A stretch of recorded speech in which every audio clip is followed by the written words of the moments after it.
Are y'all ready? Tomorrow, we enter the year of Splatoon 3. Now, a lot of times, people will get to the end of the year, be thinking about, what are my goals for next year? And they'll come up with New Year's resolutions and things, and yeah, maybe those New Year's resolutions don't actually make it all the way to February, but people are thinking about them. And it got me thinking about them too. So I have some thoughts that I would like to just ramble a little bit about the way that people think about themselves and the way that they play that I'd like to share with you guys. A lot of people, especially younger players, will ask me vague questions like, did I do good in this game? Or is this power good? I got similar questions when I was an English teacher. Questions like, I got a B on this. Is that good? I always challenge them to define good for me, to tell me what that word actually means to them. What does it mean to be good enough for you? Good enough for what? What's your goal? What matters to you? Are you asking for my approval? Why do you want my approval? What good does that do for you? I'm not your school teacher, I'm not your parent, and even if I were, defining your successes and failures only by the standards of those people, your parents or your teachers, that'll just cause you to repeat their mistakes and imitate their flaws.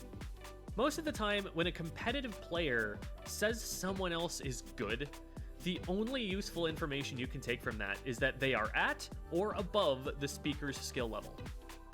I once heard a player called Shroomed, who was at the time the 11th best Super Smash Bros. Melee player in the world, get complimented for something he did in-game.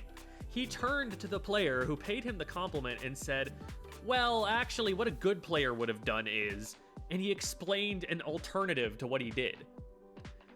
Okay, what the hell does good mean if he doesn't think he's good at the game? Have you devoted 2,000 hours to the game, watched hours of video analysis from top players, and you're still only C+? Well then, there's definitely something inefficient about your improvement process, and I'd be happy to try and work that out with you. I'm not going to call you a bad player, though. That isn't a helpful thing to say, or to think about yourself, or to think about anyone else. It's such a nasty value judgment. There are plenty of great human beings living upright, productive, moral lives who are hilariously unskilled at Splatoon 2. Now, if the game tells you you're a C+ player, or I tell you that your competitive team is around Division 9 level in Ludi, and you're unsatisfied with that, those are things that you could work to measurably change. That's why in my VOD reviews, I talk to players about what, say, an X-rank player would do to respond to you, or how a Div 2 team would respond in response to one of your strategies. That's what ranking systems do for you. They give you measurable goals. If I call you a bad player, that feeling that you're not good enough, whatever enough means, again, enough for what? What's the goal here? Even improving may not change the way what I said made you feel. It's more likely to make you give up than it is to help you improve. Where does bad end and good begin? At what point are you going to decide you're good, especially after I've just told you otherwise? Yeah, okay, some players will call themselves bad in a self-deprecating way for a joke. But also, sometimes it's less of a joke than even they think. Like, if they examine their feelings, they'll realize they actually do feel bad about themselves when they thought they were joking. Also, think about the implications of something like Shroom's offhand comment. If he's not good, and he's number 11 in the world, does that not mean that most players in the world who devote hours and hours to the game are still bad at it? That idea could unwittingly hurt someone's mentality if you're not careful. Some players will also call each other bad under the pretense that it's a joke. As someone who's been a school teacher for Zoomers, a lot of the time it's not actually a joke, and you're just pretending it is, fooling others, or maybe even yourself, so that nobody gets mad at you for saying it.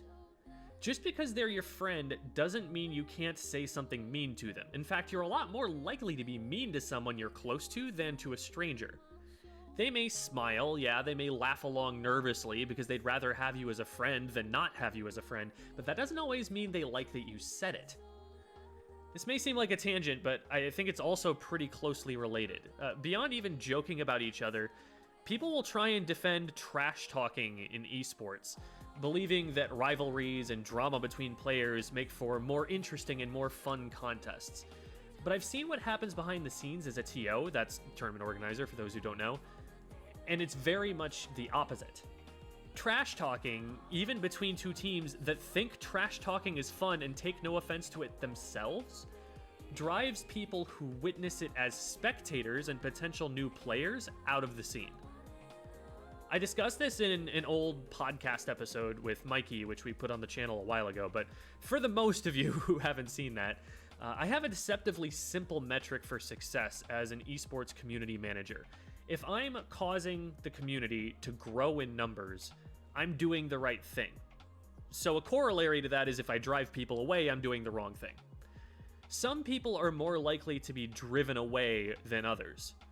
Raise your hand if you've ever been to an esports event that had more women than men and was still open to men. If your hand is up, please comment with what you went to, because whoever ran it is a genius whose voice needs to be platformed. I've never seen that. Gaming was marketed as for boys in the 90s, and the 90s boys still have this idea in their heads that they own it and that women don't really belong in it, so we drive women away more than others. You can see how this line of thinking very quickly gets philosophical and political, and we could talk about that all day, but here's where I'm going with this. If trash talk is pervasive in a community, only the people who are okay with it will stick around. And there are a lot of people who don't think it's okay. Trash talk has a nasty tendency to target minorities in prejudicial ways, so you're especially not going to see a very diverse community built on a culture of trash talk. There are always a few counterexamples, of course. People from minority groups who are vocally supportive of the culture because they know the curse words and slurs aren't really aimed at them because they feel like they belong. But you have to consider that those players are going to be rewarded with a lot of praise from people in the majority who want to be able to speak roughly without facing consequences. This might create a bit of a conflict of interest that encourages minorities that are already a part of a culture to express an opinion in favor of something that's ultimately bad for the scene for the sake of their own social capital. Social media is getting shorter and higher volume, so short, punchy, unpolished statements are rewarded more than measured, careful ones. The hot takes, the roasts, the call-outs, those are what take center stage right now. Lots of younger players look at that sort of discourse, if you want to call it that, as normal. You know the reaction from Super Hot Fire's crew? I broke up with my ex-girl. Here's a number. What's that shit say? Psych! That's the wrong number!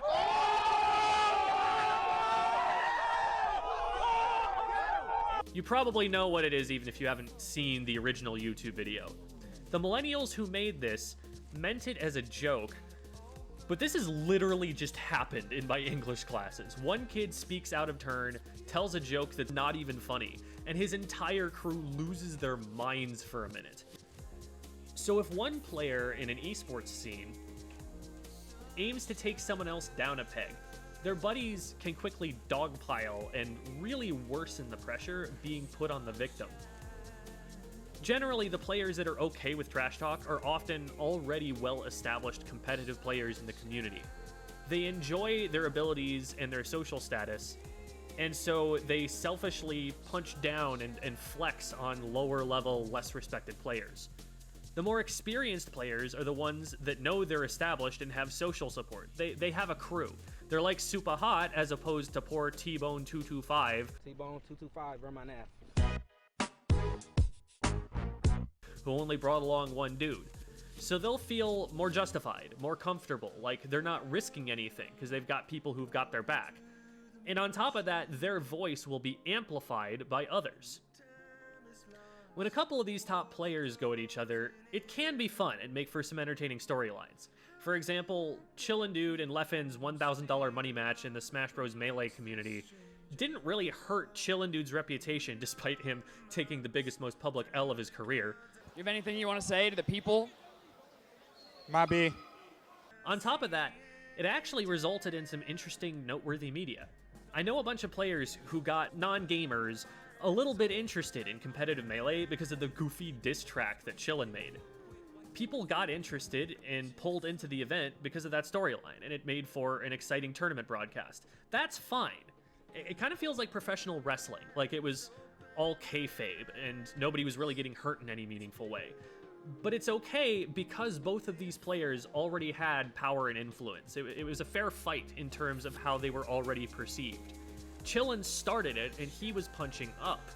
If Leffen had challenged a new, unknown player and beaten them that badly, it would have been bullying. A new player is going to need especially thick skin to break into a trash-talking community like that from the ground floor, from the very beginning. Some trash talkers like to argue that having thick skin should be a requirement to join a competitive community because it's a competitive advantage. It's important not to be affected by a rowdy crowd, they argue, so if a player can't hang with that, they wouldn't make it in the end anyway, and we're just saving them some grief later on. Now, I would disagree. I think any barrier to entry whatsoever is unhealthy. We should coddle players if it gets them into the scene.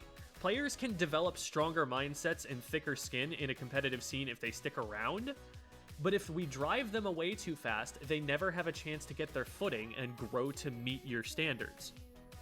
Even if the trash talk just comes down to calling them bad at the game, and it's not related to any demographic thing, it's not bigoted per se, it's still not healthy for the community.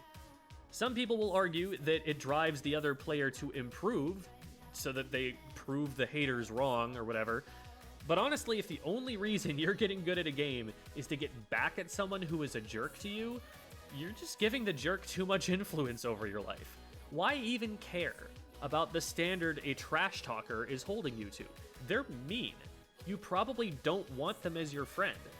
If you don't already care about the game for your own reasons, what's more likely to happen is you just ignore the guy who's calling you bad, or like leave and not have to interact with them. For me personally, I've always found that I do worse in game when I get distracted by thinking about the results of the match. If I'm thinking about how good or bad me or my opponent is while I'm playing, I'm not thinking about establishing a zone of control or watching for my opponent to telegraph something or making the right reaction to their plays. Not everyone works that way, but for me, that kind of thinking is something that I need to just ignore if I want to play my best. There's just about no defensible reason to call someone bad at a game. So I don't even think it's helpful to think of someone as good at a game. Just be specific. Use measurements of a person's abilities that are useful. Don't start to challenge someone's value as a person outside the game just because of their skills in the game. Set your own goals and your own standards for yourself instead of following what someone else expects of you. That's what the ranking system can help you do. I don't know if you think 2500 X power is good or not before someone in the comments brags that it's not good so that they can make themselves seem better for having such high standards. No. But I know that someone at a 2500 X power would be expected to beat someone who's at a 2300 X power most of the time. So isn't that more useful to know anyway?